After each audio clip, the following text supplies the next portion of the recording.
As tears fall down from my face, I'm filled with both anger and disgrace. I will do anything to destroy this place and shatter its image like a porcelain vase. That facility has no place in a modern society. This structure that looms over me should not have existed, nor should the people within it ever have existed. This entire expanse that I now walk away from should be burned to the ground and its rubble crushed to dust. It deserves no more of my attention and no more of anyone else's for that matter.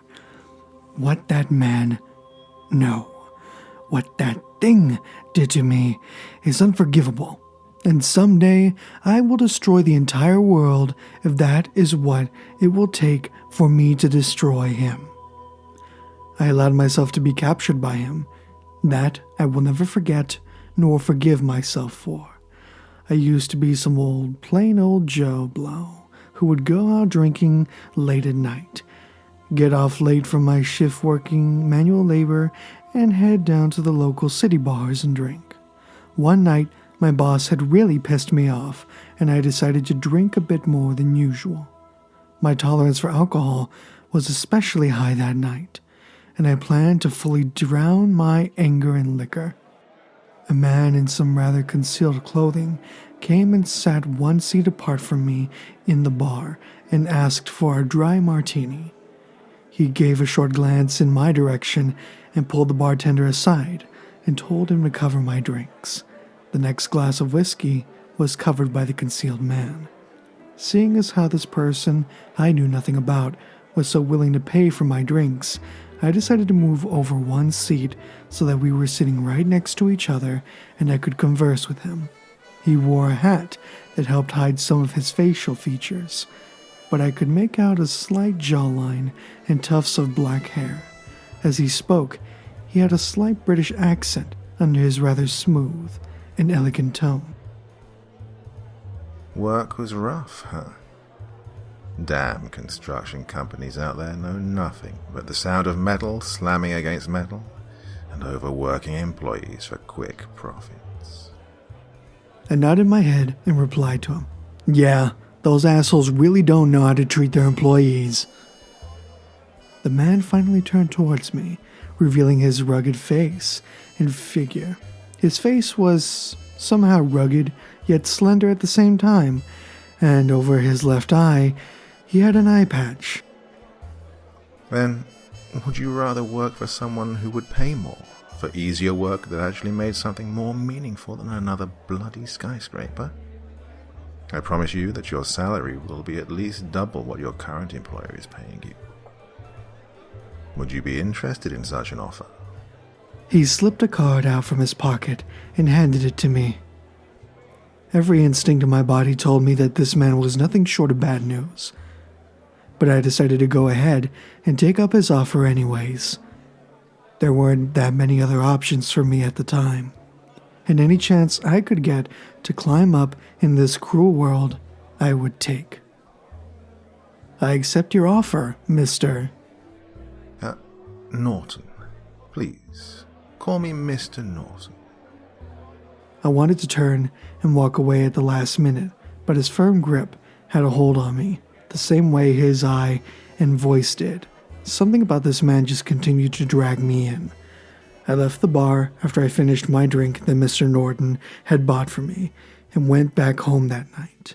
The next day, I went to the location he had indicated on his card that he gave me back at the bar.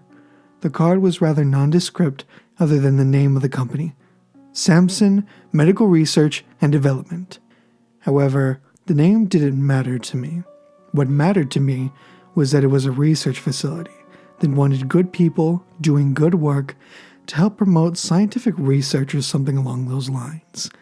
To me, the science jargon didn't matter.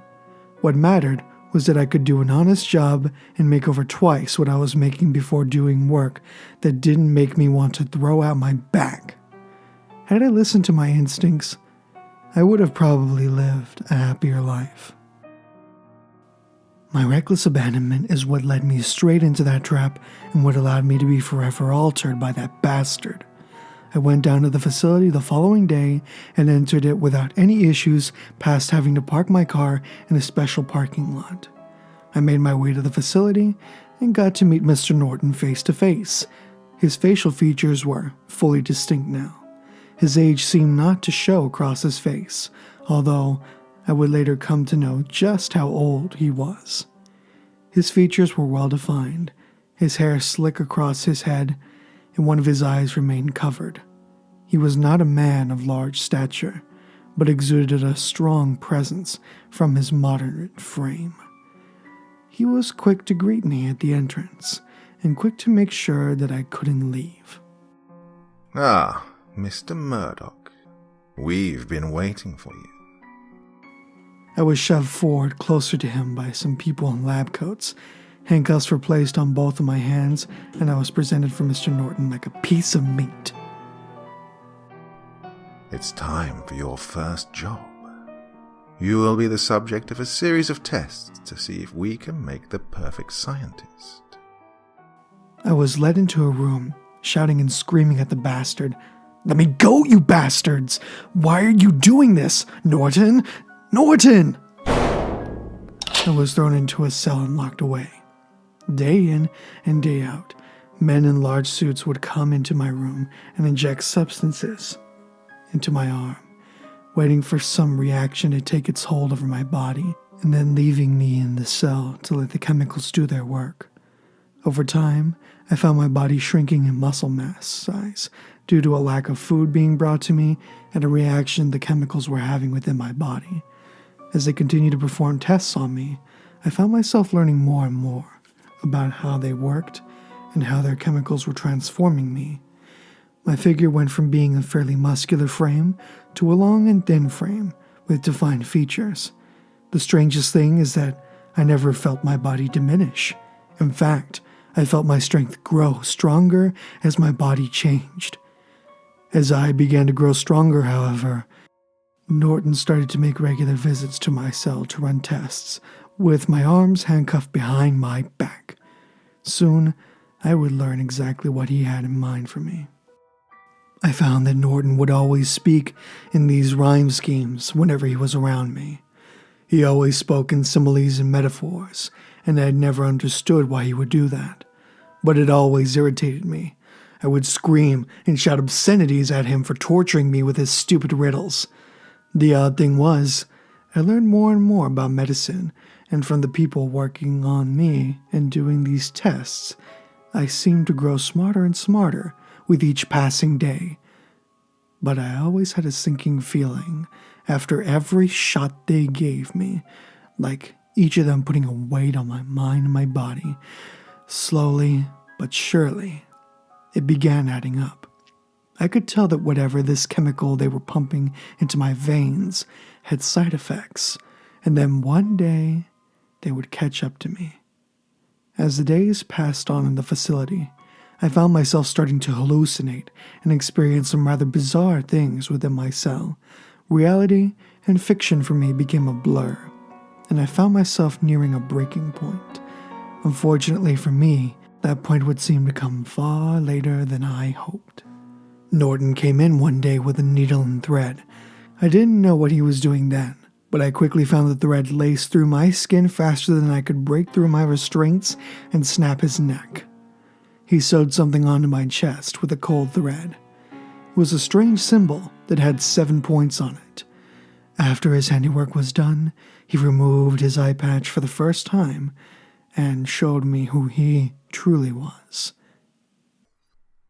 With these stitches and thread I place under your skin, I will begin to control your mind, and your new journey will soon begin.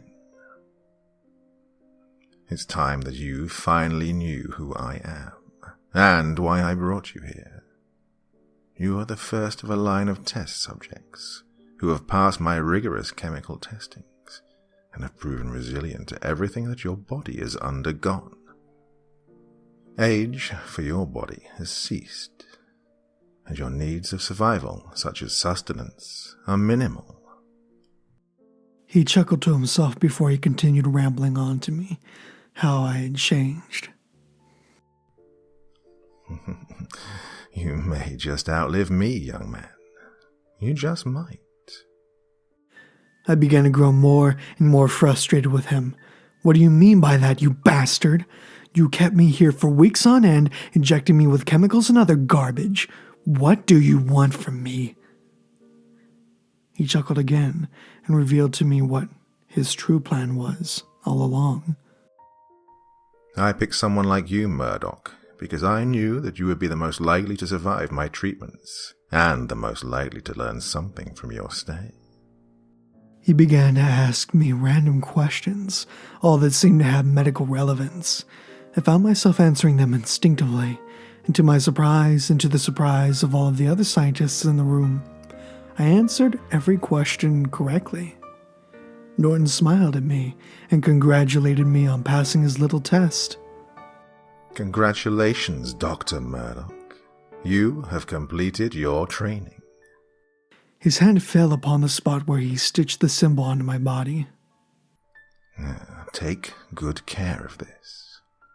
You will need it to find your prodigy, and to teach him everything you need to know.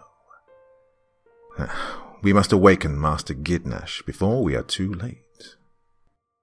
I was left with more questions as to what this guy was even talking about, but before I could even shout at him, I felt a large pulse pass through my mind and things started to go black. I found myself in a room. A light appeared in front of me, and from beyond it, a powerful voice commanded the air around it and spoke to me.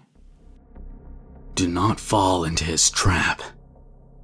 You have been given a powerful gift, Murdoch, but do not use it to follow his plans. He aims to betray me and wishes to destroy me and you as well. He wants world domination and for everyone to live under his rule for eternity. Around me, flashes began to appear of scenes from a world in what appeared to be a distant future. There were statues erected in Norton's figure.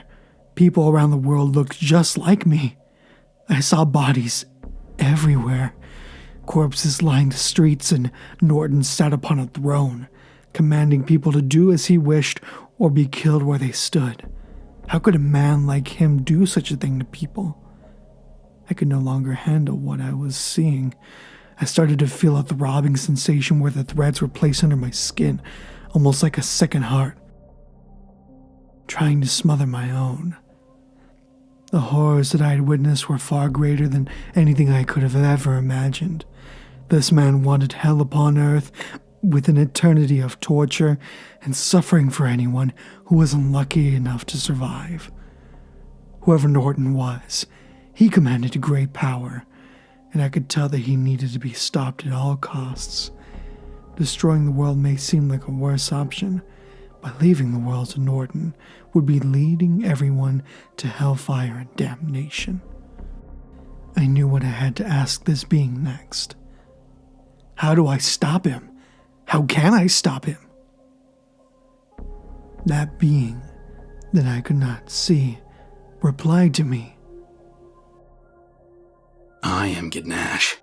The man who turned you into the monster you are now is far more powerful than you could imagine. But we can defeat him together. You must go out and find someone capable of bringing destruction to the earth. Wipe its face clean. Target everything that he tries to create and destroy it. Only corruption and evil can come from a man like him. Once the world is free of human will, I will be free to descend upon the earth and finish him myself. I will then restore the earth to its former glory and restore peace to the lands that were once destroyed. But I cannot do this without your help. I felt confused and belittled by his plan, almost making it seem like I wasn't capable of killing Norton myself. Why can't I just kill him myself? Because the power within him is from a god above all gods. To kill him would be fruitless and would ensure his ascension. In human form, at least he's weak and would be unable to take control as long as I still exist. But if he defeats me, then I'll fall just like the rest of your world and will be under his rule forever. As he spoke, the throbbing from the symbol sewn onto my body throbbed harder and harder. He can sense that you are talking to me. Go now, and find someone who can create the ultimate weapon to destroy everything. Wipe the earth clean, and I shall restore it. But if you fail, everything is lost. Forever. And with that, I found myself back in the cell, Norton slapping my face for me to wake up. That was quite a bit of sleep you got there. You should get moving, Dr. Murdoch. You have a lot of work to do. You will be heading down to a new mental facility that I started up, and will begin your search there for someone who can bring us closer to Gidnash. And from now on, you can refer to me as Dogma. None of this made any sense to me, other than that my body and mind were forever changed by whatever Norton, or rather Dogma, did to me. Dogma wants to hunt down Gidnash for his own personal gain, and Gidnash wants to destroy the world and Dogma along with it and restore it to its former glory. I wasn't sure which was worse, but I favored any world in which that bastard Dogma no longer existed. So, since that day, I worked at the Greenwood Mental Institution, and within just a few months of me taking over the facility and creating hell and chaos there for my own entertainment, I finally found him, the one person who could bring down everything and destroy Dogma along with it. I knew I had to train him, to raise him, and then I let him go. I left that facility long before him and told him what to do next in order to free Gidnash, but I had a few loose ends to tie up. I was going to go to that lead scientist's home, the one who administered shots into my body every single day, and burn his house to the ground and destroy everything that he loved. His family, his prized possessions, everything he knew and loved, and leave him to die in the cold of winter. And I would save the best for last. I knew exactly how and when Matthew would bring about the end, so I made a hideout for myself, with my mind waning with each passing day. As I feel this world finally coming to a close, I want to leave this world, and most importantly, the facility in which I stayed in, to burn and die, along with the rest of it all.